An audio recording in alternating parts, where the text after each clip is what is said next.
ज्येष्ठ नागरिक परिषदेचे अध्यक्ष माननीय ॲडव्होकेट पाटील सर यांना विनंती करतो की त्यांनी मार्गदर्शन करावे. सर.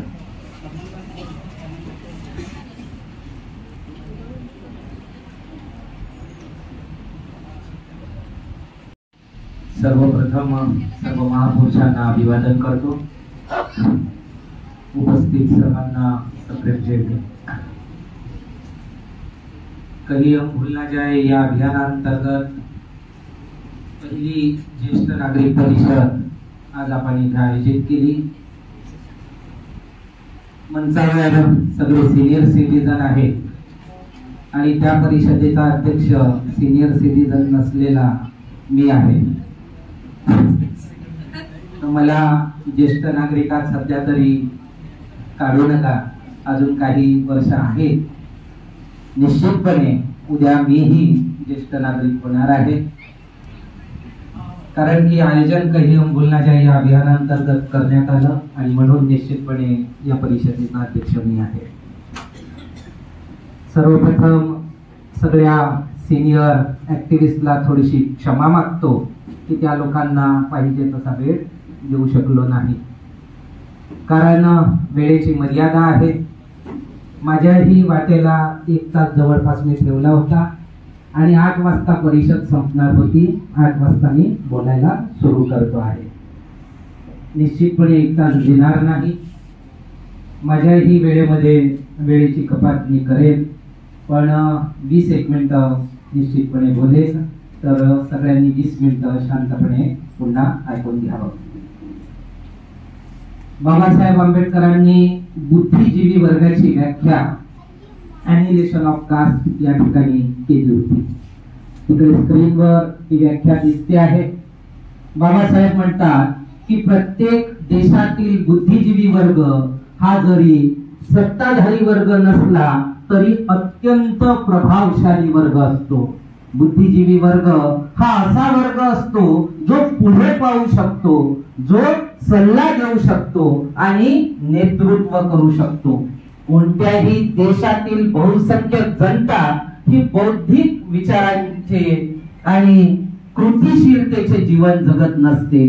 ती फार मोठ्या प्रमाणात अनुकरणशील असते व बुद्धिजीवी वर्गाचे ती अनुकरण करते. देशाचे समग्र भवितव्य हे बुद्धिजीवी वर्गावर अवलंबून असते.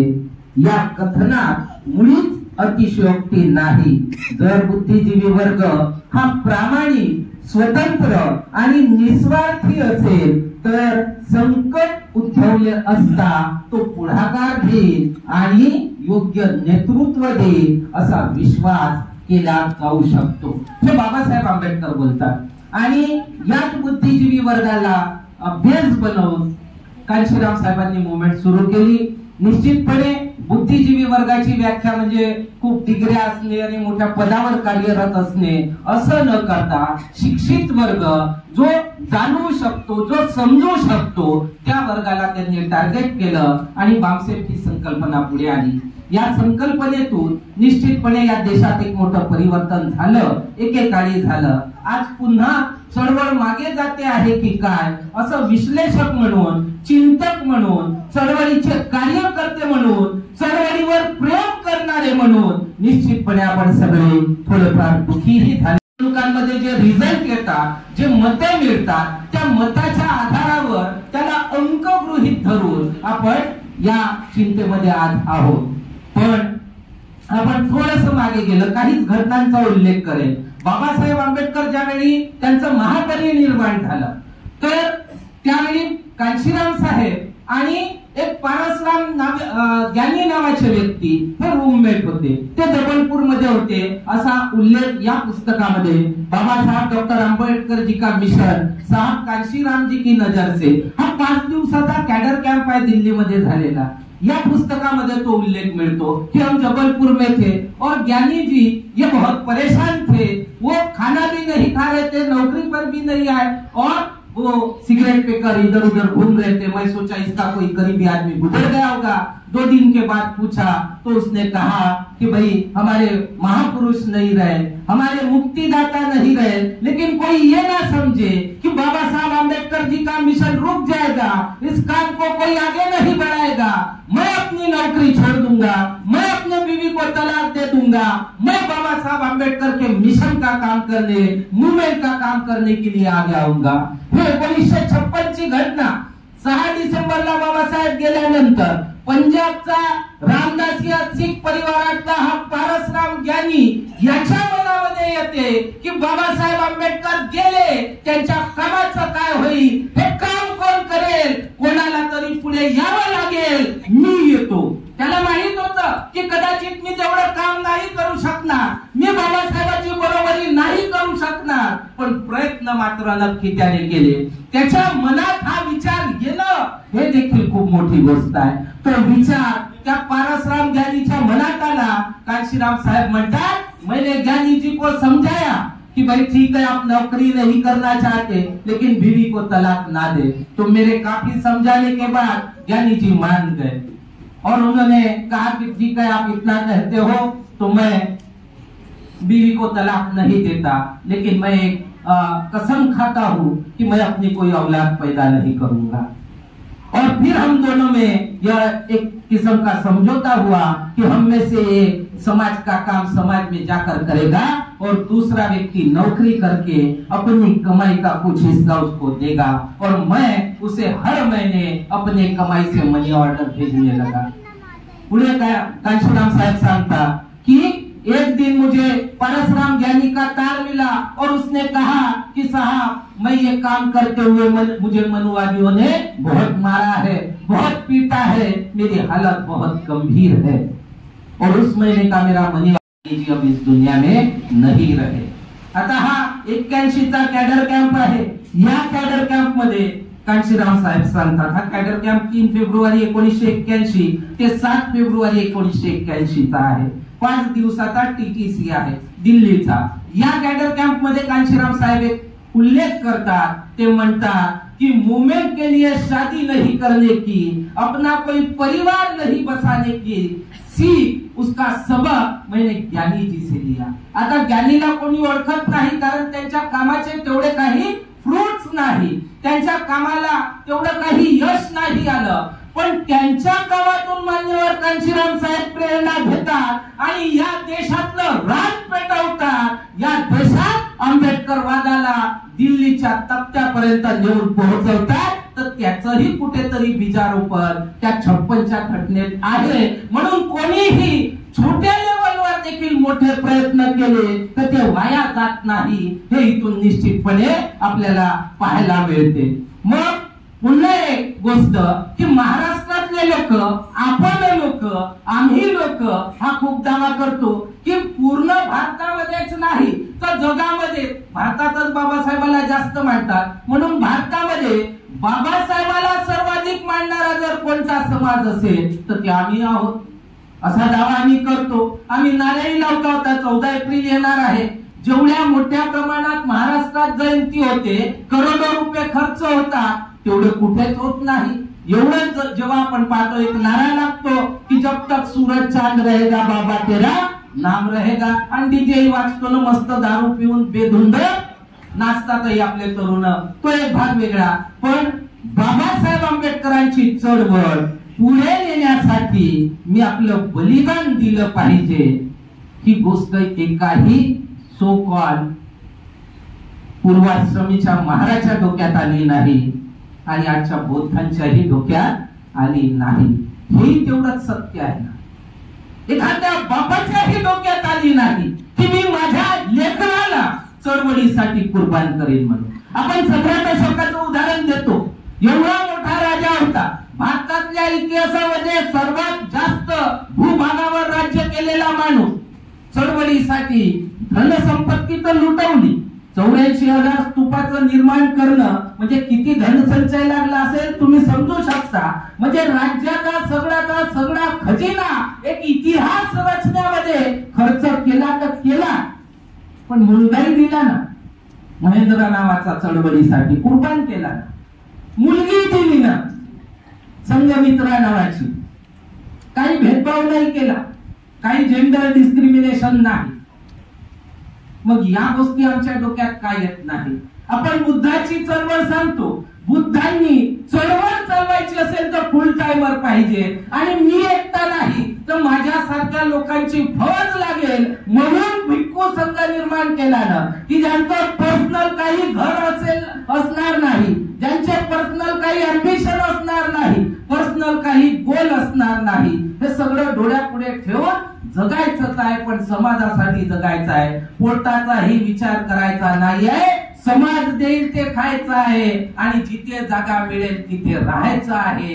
अशा पद्धतीने त्या काळामध्ये हे केलं, म्हणून ते क्रांती घडली ना. या देशात बाबासाहेब आंबेडकर क्रांती आणि प्रतिक्रांतीचा इतिहास लिहितात. बुद्धाच्या चळवळीला ते प्राचीन भारतातील क्रांती संबोधतात. पण क्रांती कुठलीही अशीच होत नाही, त्यासाठी कुर्बान्या द्याव्या लागतात. जगाचा इतिहास आहे, जगामध्ये रक्तरंजित क्रांत्या झाल्या, लोकांचे जीवन गेले, अनेकांनी आहुत्या दिल्या. इथे जीवन पाहिजे, ते जीवन बुद्धांनी रक्त न सांडता देखील क्रांती होऊ शकते हे सिद्ध केलं ना. पण आयुष्य द्यायला कोणीच तयार नाही. अहो, आयुष्याचं काय बोलता, जे कमवतात, ज्या कमाईतला 5% हिस्सा बाबासाहेब बोलले 20वा हिस्सा चळवळीसाठी द्या. अनेक लोक आजही देत नाही. इथे आपण सगळे कार्यकर्ते आहोत, आपल्याला हा सगळ्यांनाच अनुभव आहे की पैसा मागितला की लोक कसे करतात. पण अपेक्षा काय करतात की बदलाव झाला पाहिजे, परिवर्तन झालं पाहिजे. 100 रुपयाची नोट घेऊन एखाद्या दुकानात जाऊ आणि मर्सिडीजची इन्क्वायरी करू तर मर्सिडीज मिळेल का? नाही. मर्सिडीजची जी किंमत आहे ती किंमत पहिले खिशात ठेवावं लागेल आणि मग तिथं जाऊन मर्सिडीज मिळते का तो उल्लेख करावा लागेल, ती विचारपूस करावी लागेल. आपण सत्तेच्या गोष्टी करतो, मर्सिडीज तर लहान आहे, सत्ता तर जास्त महाग आहे. पण त्या सत्तेची किंमत काय मोजावं लागते, ती किंमत मोजायसाठी आपण शक्ती उभी केली का तर निश्चितपणे ती शक्ती आपण उभी करण्यात कमी पडलो. आपण बाबासाहेब आंबेडकरांना वेगळ्याच अँगलने घेतलं. बाबासाहेब आंबेडकरांना पुतळ्या जयंत्यामध्ये शोधायला लागलो. हे पुतळे, जयंत्या, विहार हे अनेक सगळं सुरू होतं. तरी देखील एप्रिल 1979च्या द ऑपरेट मध्ये कांशीराम साहेब प्रश्न विचारतात ना, will Ambedkarism revive and survive? Will Ambedkarism revive and survive means काय आंबेडकरवाद पुनर्जीवित होईल? आणि जर तो पुनर्जीवित झाला तर काय तो दीर्घजीवी राहील, लंब्या काळापर्यंत टिकून राहील? जेव्हा हा प्रश्न येतो की काय आंबेडकरवाद पुनर्जीवित होईल का, याचा अर्थ असा असतो की जो व्यक्ती हा प्रश्न विचारतो आहे तो या निष्कर्षावर पोहोचला आहे की आंबेडकरवाद मृत अवस्थेत पोहोचलेला आहे. म्हणून मृत अवस्थेत आहे म्हणून तर विचारतोय ना की पुनर्जीवित होईल का.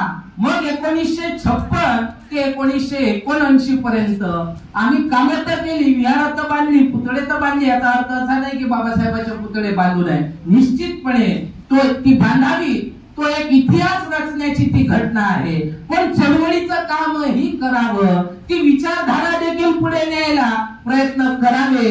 त्या प्रयत्नात आम्ही लोक निश्चितपणे कमी पडलेलो आम्हाला पाहायला मिळते. आणि म्हणून आपल्याला चळवळीचा अभ्यास पूर्णपणे जाणून घेणे गरजेचं आहे. या संदर्भामध्ये बाबासाहेबांचा एक कोट आहे, 4 जानेवारी 1929. बाबासाहेब काय म्हणतात की तू गुलाम आहेस असं स्पष्ट शब्दात गुलामाला सांगितले म्हणजे तो गुलामी विरुद्ध बंड करतो. हे बाबासाहेबांचे कोट आहे. हे का म्हणावं लागत असेल की तू गुलाम आहेस असं स्पष्ट शब्दात गुलामाला सांगितलं म्हणजे तो गुलामी विरुद्ध बंड करतो. याचाही अर्थ, या वाक्याचाही अर्थ असा आहे की या देशातील गुलामांना आम्ही गुलाम आहोत याची देखील जाणीव नाही. मग ती जाणीव करून द्यावी लागते. आणि ती गुलामी आमच्यावर लादण्यात आलेली आहे, ती गुलामी जाती व्यवस्थेने लादलेली आहे. या देशामध्ये जन्म घेतात आमच्या कपाळावर अस्पृश्य म्हणून, गुलाम म्हणून ठपका बांधल्या जातो, लावल्या जातो.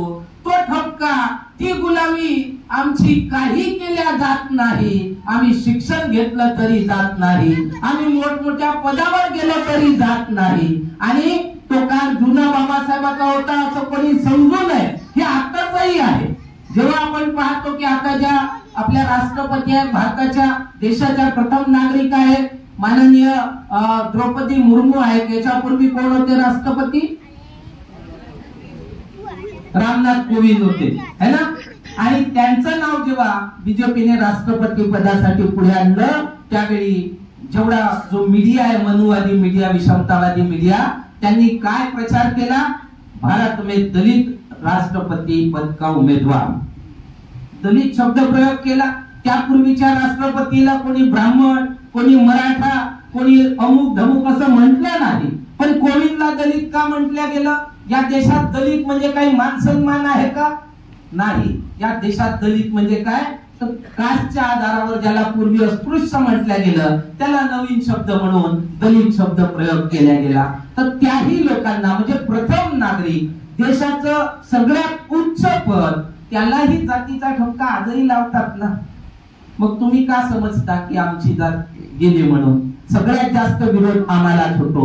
म्हणून तू गुलाम आहे ही बाबासाहेब जेव्हा बोलले तर टार्गेट ग्रुप कोण होता हे आपण समजलं पाहिजे. टार्गेट ग्रुप होता ज्या लोकांना व्यवस्थेच्या आधारावर गुलाम बनवल्या गेलाय ते लोक. या लिंकला थोडस क्लिक करा. तर ज्या लोकांना गुलाम बनवल्या गेलेला आहे ते लोक या व्यवस्थेचे गुलाम होते. मग कोण? आपण पाहतो ही व्यवस्था कांशीराम साहेबांनी बरेचदा सांगितले, ब्राह्मण, क्षत्रिय, वैश्य, शूद्र, अतिशूद्र. मी डिटेल्स मध्ये नाही जात, पण एक आपण लाल रेष इथे ओढलेली आहे ज्यामध्ये रेषेच्या वर बेनिफिशरी ऑफ द सिस्टम आणि रेषेच्या खाली विक्टिम ऑफ द सिस्टम लिहिलं. मग विक्टिम कोण? तर शूद्र, अतिशूद्र आणि रिलीजियस मायनॉरिटी. 52% लोक ओबीसी, अतिशूद्र लोक 22.5% समजा SC ST मिळून, आणि रिलीजियस मायनॉरिटी 10.5%, असे 85% लोक या देशात गुलाम. यांची एकूण संख्या आपण इथे लिहिलेली आहे. मग सामाजिक दर्जा तिथे दिलेला आहे. शूद्र म्हणजे नीच, चौथ्या वर्णाचा, अतिशूद्र म्हणजे अतिनीच किंवा अस्पृश्य किंवा पंचम, त्याला नाव प्रयोग केला गेलेला आहे. तर हा टार्गेट ग्रुप आम्हाला सापडला ज्याला गुलाम बनवलं. जुन्या लिंक मध्ये याच्यामध्ये आपण पाहू की स्पष्ट शब्दात सांग, म्हणजे जाणीव नाही तर त्याला गर्व आहे तर जाणीव करून देणे, प्रबोधनाच्या प्रक्रियेतून ती जाणीव करून देणे, म्हणजेच त्याला सोशली एज्युकेट करणे हे आपल्याला तिथून करायचं आहे. आणि मग गुलामी विरुद्ध तो बंड करेल, म्हणजे काय करेल, कशासाठी करेल, तर तो एक वैचारिक आणि सामुदायिक कर्तबजारीच्या माध्यमातून या देशात सत्ताधारी बनण्याचे जे प्रयत्न, जो मार्ग आमच्या महापुरुषांनी ओपन केला, तर त्या दिशेने तो वाटचाल करेल. आंबेडकरवादी चळवळीची आजची आपण जर दिशा दशा आणि आमची भूमिका पाहिली तर आपल्याला दिसेल की आंबेडकरवादी चळवळ म्हणजे काय हे देखील खूप कन्फ्युजनच आहे. जेव्हा will Ambedkarism revive and survive हा जेव्हा लेख कांशीराम साहेबांनी लिहिला तर ते म्हणतात आंबेडकरवादाची व्याख्या असताना देखील लोक आपल्या आपल्या पद्धतीने व्याख्या करतात आणि बाबासाहेब आंबेडकरांच्या संघटनेचा ते संदर्भ देतात. पहिलं संघटन जे 20 जुलै 1924 ला बाबासाहेबांनी सुरू केलं होतं, डिप्रेस क्लासेस इन्स्टिट्यूट, तर त्याचं ध्येय काय होतं,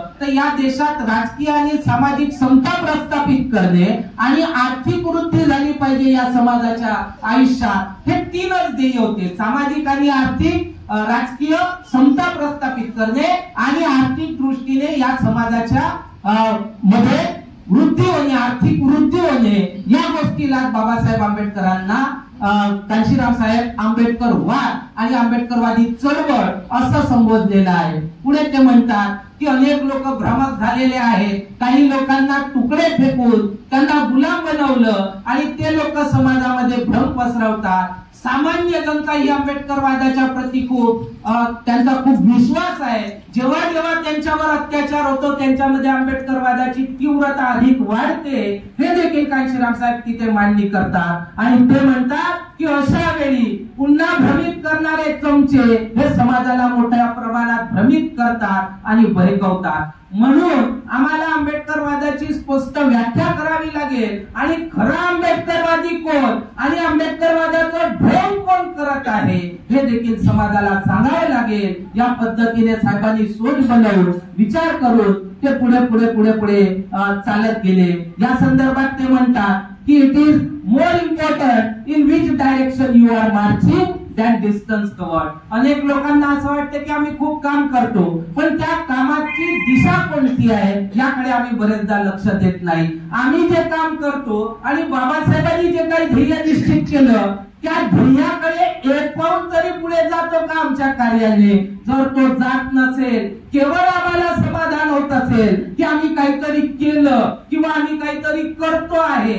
तर मग त्या करण्याचा उपयोग होणार नाही. आपण विचार करू ना, आंबेडकर जयंतीला लाखो रुपये खर्च होतात, पण त्याच्याने आंबेडकरवादी चळवळ कोणत्या दिशेने किती पुढे जाते तर त्याचा आपल्याला आउटपुट काहीच दिसणार नाही. ज्या भागामध्ये मोठ्या प्रमाणात जयंती गल्लोगल्ली साजरी केली जाते, तिथून कधी काँग्रेसचा न कधी बीजेपीचा आमदार निवडून येतो. मग काय उपयोग आहे अशा जयंतीचा? काय उपयोग आहे आमच्या दरवर्षीच्या कार्यक्रमांचा? जर बाबासाहेबांनी निश्चित केलेलं ध्येय गाठण्याच्या दिशेने आम्हाला पुढे जाता येत नसेल तर. म्हणून आम्हाला दिशा ठरवावं लागेल, योग्य दिशेने वाटचाल करावं लागेल. तशात कांशीराम साहेबांनी तेव्हा मांडलीच होती की आंबेडकरवादी चळवळ ही मृत अवस्थेत आहे, ती पुनर्जीवित करायचा त्यांनी निर्धार केला आणि ती पुनर्जीवित ते करून गेले. आमची भूमिका काय तर निश्चितपणे आम्ही काय करायला पाहिजे, काय करतो आहे, कारवा कोणत्या दिशेने जातो आहे याचा आम्ही समीक्षा केली पाहिजे. जसं कांशीराम साहेबांनी एनिहिलेशन ऑफ कास्ट पुस्तक वाचलं आणि ते म्हणाले की भाई महाराष्ट्र के लोग बड़े विद्वान है, बहुत किताबें इकट्ठा करते हैं और बाबा साहब को पढ़े बगैर उनको नींद नहीं आती, ऐसा भी कुछ लोग दावा करते हैं. तो भाई ये लोग कैसे अम्बेडकरवादी लोग हैं, कैसे निठल्ले लोग हैं कि इन्हें बाबा साहब की किताब पढ़े बगैर नींद नहीं आती. और मैं बाबा साहब की एक किताब पढ़ा और मेरी नींद उड़ गई, मुझे चैन नहीं मिलता. मैंने माँ बाप को, घर बार को छोड़कर मैं अम्बेडकरवाद को आगे बढ़ाने के लिए आगे बढ़ा. और ये कैसे निठल्ले हैं कि भाई किताब पढ़े बगैर इनको नींद नहीं आती. किती विरोधाभास आहे, किती घटनेला पाहायचं दृष्टिकोन वेगळा आहे याचा देखील आपण निश्चितपणे विचार केलाच पाहिजे. आणि पुन्हा कांशीराम साहेब एक गोष्ट म्हणायचे की बाबासाहेब आंबेडकरांच्या चळवळीचा अभ्यास तर केलाच पाहिजे, अध्ययन तर केलेच पाहिजे, पण ते एक गोष्ट बोलले होते की अध्ययन किसी मकसद के लिए होना चाहिए, कहीं अध्ययन ही मकसद बनकर ना रह जाए. मग आम्ही जर बाबासाहेब वाचतोय, जर आम्ही कांशीराम साहेब वाचतोय, चालतोय, अनुभवतो आहे, पण काम काहीच करत नाही, तर मग आम्ही बोध काय घेतला, आम्ही सबक काय शिकलो, हा देखील प्रश्न तेवढाच महत्वाचा आहे. मला विश्वास आहे की इथे बसलेला प्रत्येक व्यक्ती, ज्या व्यक्तीने कांशीराम साहेबाला काम करताना पाहिलं, उपाशी तापाशी शिळ असं खाल्लेलं पाहिलं, कधी कधी उपाशी पोटी झोपलेलं पाहिलं, कधी सायकलीत हवा भरायला 5 पैसे नाही म्हणून रूम वरून स्टेशन कडे धावत जाताना पाहिलं, निश्चितपणे ते लोक शांत आणि समाधानी घरी बसू शकत नाही. त्यांच्या मनामध्ये एक तळमळ आहे. ज्या लोकांनी साहेबाला एवढं मरमर करत काम करताना पाहिलं, साहेब गेल्यावर ते शांतपणे सुखी समाधानी घरी बसूच कसे शकतात? निश्चितपणे ते बसू शकत नाही हे मी जाणतो, पण त्यांना कदाचित सुचत नसेल की अशा परिस्थितीमध्ये काम कसं करावं. कांशीराम साहेब तर बोलले होते की तुम्ही लोक जशी ही परिस्थिती असेल, तुम्हाला मार्ग काढता आला पाहिजे, तुम्हाला काम करता आलं पाहिजे. कोणी म्हणेल की काम कर, कोणी म्हणेल बसून जा, तर ही काही चळवळीची पद्धत नाही. साहेब अनेक लोकांना म्हणायचे, लोक जेव्हा कंप्लेंट करायचे की साहब अमुक अमुक आदमी काम नहीं करने देता, अमुक आदमी ठीक से काम नहीं करता, साहेब म्हणायचे तुझे किसने रोका है? बाबा साहब का काम करने के लिए कोई किसी को नहीं रोक सकता, ऐसा मेरा मानना है. और ये मूवमेंट तो देने वालों की मूवमेंट है. जो झगड़े होते हैं, जो फसाद होती है, तो लेने वालों में झगड़े होते हैं. मैं तो आप लोगों को देने के लिए तैयार कर रहा हूँ, समाज को देने वाला समाज बनाने के लिए तैयार कर रहा हूँ. तो देने वालों में कोई झगड़े नहीं हो सकते. जिसको समय देना है, बुद्धि देना है, पैसा देना है, तो देने वालों में झगड़े नहीं हो सकते. वो यहाँ काम कर रहा, यहाँ नहीं करने देता, वहाँ जगह खाली पड़ी है, वहाँ जाकर काम करना चाहिए. पण आपण तसं करत नाही. कन्व्हिनियंट आंबेडकरिझम आपण पाडून बसलेलो आहोत. सोयीचा आंबेडकरवाद आपण डोक्यात घेऊन बसलेलो आहोत. मी किती ज्ञानी आहे, मला किती माहिती आहे, माझा किती अभ्यास आहे, असंच सांगणारी माणसं आज आपल्याला जास्त दिसत आहेत. मोठमोठ्याला जोर जोरानं भाषण देणारी लोक साहेबही म्हणायचे कि अब तक हमने एक एक प्रकार का नेतृत्व देखा है, जो मंच पर जोर जोर से चिल्लाकर भाषण देते हैं, लोगों को दोष देते हैं, लोगों से तालियां बजवाते हैं और अंत में भाग जाते हैं. हमें इस किस्म के नेतृत्व की आवश्यकता नहीं है. जब मैं नेतृत्व की बात करता हूँ तो मुझे 25,000 नेता पैदा करने हैं, और जब मैं नेता कहता हूँ तो नॉन पॉलिटिकल नेताओं की बात मैं करता हूँ, जो अम्बेडकरवाद की जड़ों को मजबूत करेंगे, ऐसे लोगों को मैं तैयार करना चाहता हूँ. पण महाराष्ट्रातले आम्ही लोक काही मुठभर लोक समजले, पण मोठ्या प्रमाणात लोक नाही समजले. साहेब एकाकडून ते उदाहरणही ऐकलं होतं, म्हणजे अनेक दाखले दिले. हे हॉस्पिटल आहे, इथे रोग्याला सुट्टी नाही. आता आपल्याला ढोकळे सरांनी सांगितलं, अनेक प्रसंगी अनेक दाखले दिले.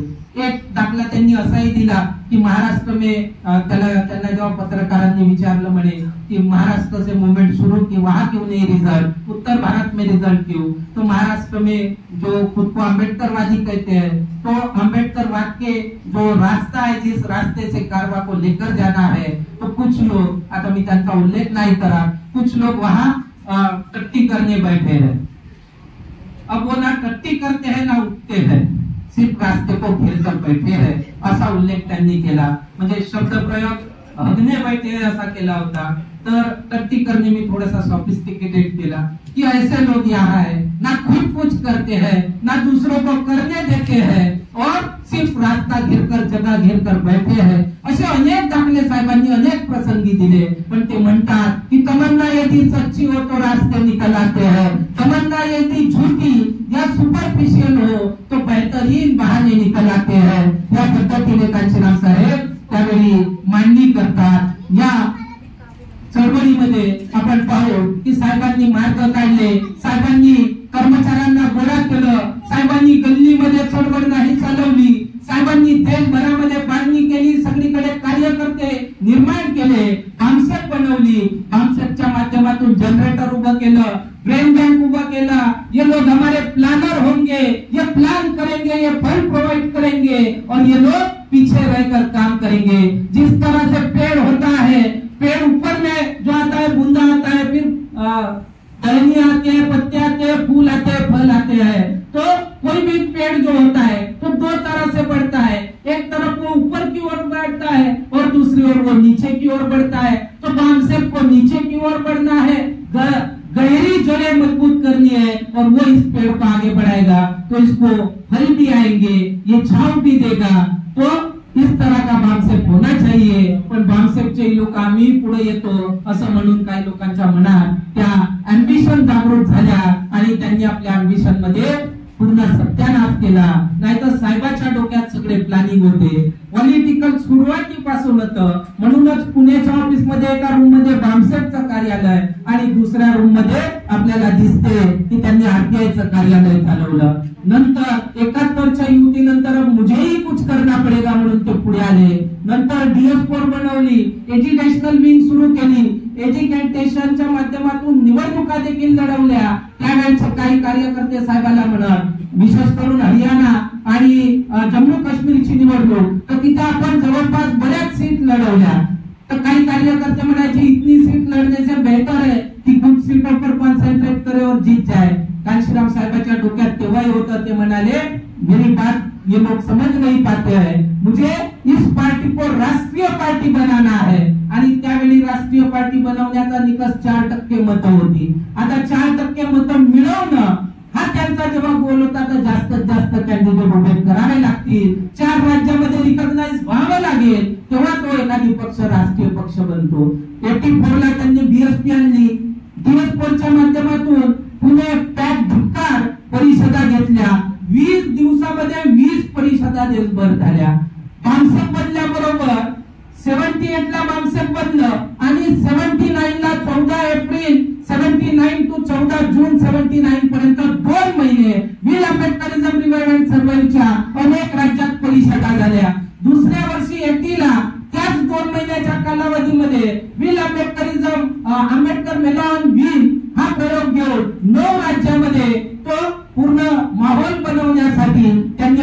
जनतेला चालवला, या पद्धतीने ते काम करत गेले, लोकांकडे जात गेले, अपमानित होत गेले, साथही मिळत गेली आणि म्हणून कामही वाढत गेलं. काही लोक येत गेले, काही लोक जात गेले. साहेबांनी त्याही संदर्भात अनेक अनेक उदाहरणं दिले. पज्जड़ आती है, पज्जड़ जाती है, जब तक पेड़ का बुंदा मजबूत है तब तक पेड़ जीवित रहेगा. असे उदाहरण काही लोक, काही आरपीआयचे लोक टीका करत होते, तर त्यावरही ते म्हणाले की मुझे जवाब देने की जरूरत नहीं, मेरा काम ही मेरा जवाब है. असे अनेक सूत्र त्यांनी आपल्याला दिलेले दिसतात आणि त्या पद्धतीने ते काम करताना आम्हाला दिसतात. त्यांच्या कामाला यश आलं, डीएसपी बनली. त्याच्यानंतर टाटा 85च्या निवडणुकांमध्ये 10 लाख मतं मिळाले.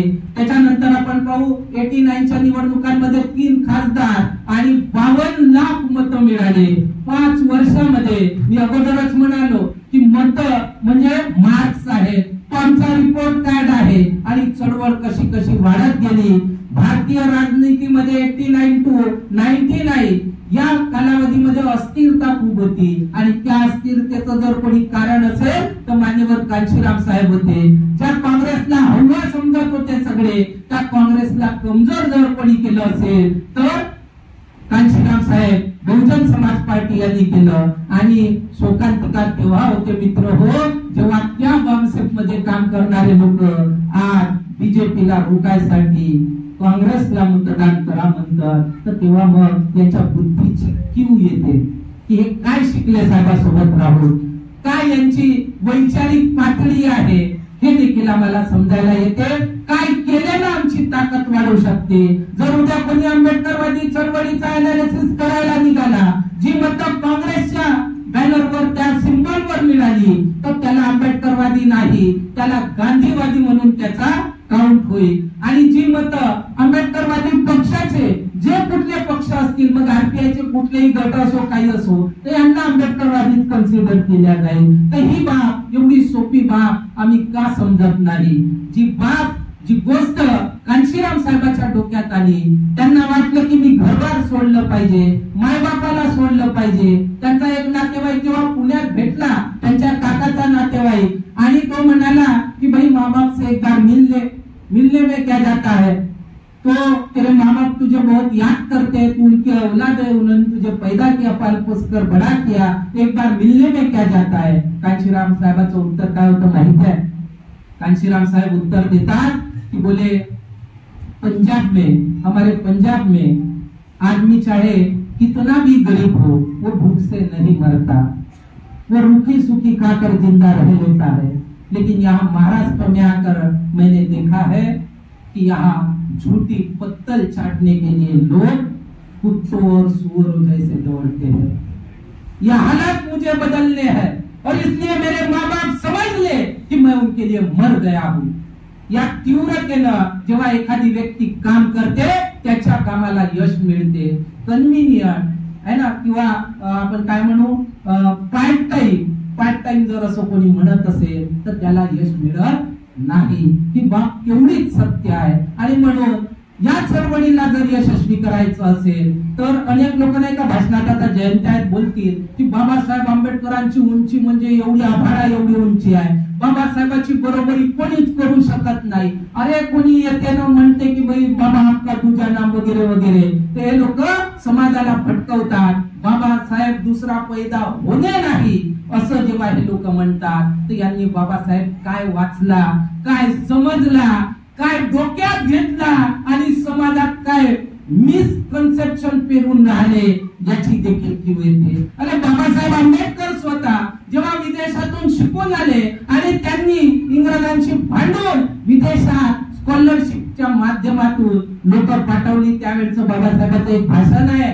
बाबासाहेब म्हणतात की एक आंबेडकर जेव्हा विदेशातून शिकून आला आणि त्यांनी या देशात एवढं परिवर्तन केलं, अजून काही लोक येतील तर या कामाला किती गती मिळेल. याचा अर्थ काय होतो? बाबासाहेब आंबेडकर स्वतः सारखे लोक अपेक्षित करत होते, याचा अर्थ हा होतो. जेव्हा बुद्धांनी स्वतः सारखे गृहत्याग करून स्वतः सारखे फुल टाइमर पैदा केले, याचा अर्थ काय होतो की बुद्धांनी स्वतः सारखे लोक निर्माण करण्याचा प्रयत्न केला. पण आम्ही शहाणे बुद्धासारखा दुसरा होणे नाही, बाबासाहेबासारखा दुसरा होणे नाही. कांशीराम साहेबासारखा दुसरा होणे नाही असं म्हणून चळवळीचे दरवाजे आपल्या हाताने बंद करतो. अरे आंबेडकर होऊ शकतात, बाबासाहेब आंबेडकर होऊ शकतात, कांशीराम साहेब होऊ शकतात, शाहू महाराज होऊ शकतात असा विश्वास बाळगून ती तीव्रता आमच्या लोकांच्या, आमच्या मुलांच्या डोक्यात आम्ही का टाकू नये हा प्रश्न आपण केला पाहिजे. आणि चळवळ केवळ सांगण्यापुरता मर्यादित न ठेवता ती जीवनात उतरवावी लागेल. साहेबांनी अशा पद्धतीने केलं, आम्हाला तशाच पद्धतीने करावं लागेल. बाबासाहेब आंबेडकर म्हणाले होते, माझ्या नावाचा जय जयकार करण्यापेक्षा माझ्या दृष्टिकोनातून जे आवश्यक आहे ते मिळवण्यासाठी प्राणपणाने झटा.